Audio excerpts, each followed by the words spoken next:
বাসর রাতে ফ্যান মেরামত করতে গিয়ে বিদ্যুৎ স্পৃষ্টে মৃত্যু হল বরের। কুষ্টিয়ার দৌলতপুরের হোগলবাড়িয়া ইউনিয়নের গাছেরদিয়া গ্রামে বৃহস্পতিবার দিবাগত রাতে ঘটে এমন ঘটনা। জানা যায় নিহত ওই বরের নাম আনাস। বৃহস্পতিবার বিকেলে নববধূকে সঙ্গে নিয়ে বাড়ি ফেরেন তিনি। বিয়ে বাড়িকে ঘিরে তখন চলছিল উৎসবের আমেজ।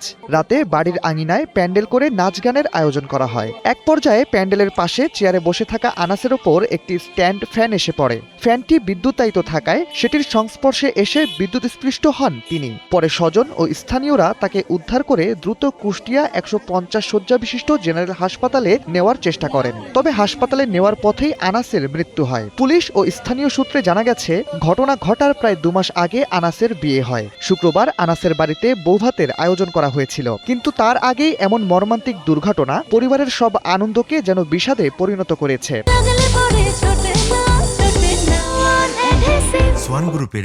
বিষয়টি নিয়ে স্থানীয় ইউপি সদস্য মিলন হোসেন বলেছেন, স্ট্যান্ড ফ্যানের মাধ্যমে বিদ্যুৎ স্পৃষ্ট হয়েই আনাসের মৃত্যু হয়েছে। মর্মান্তিক এই ঘটনায় এলাকায় নেমে এসেছে গভীর শোকের ছায়া। দৌলতপুর থানার ওসি খলিলুর রহমান বিষয়টি নিয়ে জানান, খবর পাওয়ার পরপরই ঘটনাস্থলে এসে হাজির হয় পুলিশ। এ ব্যাপারে আইনি প্রক্রিয়া চলছে।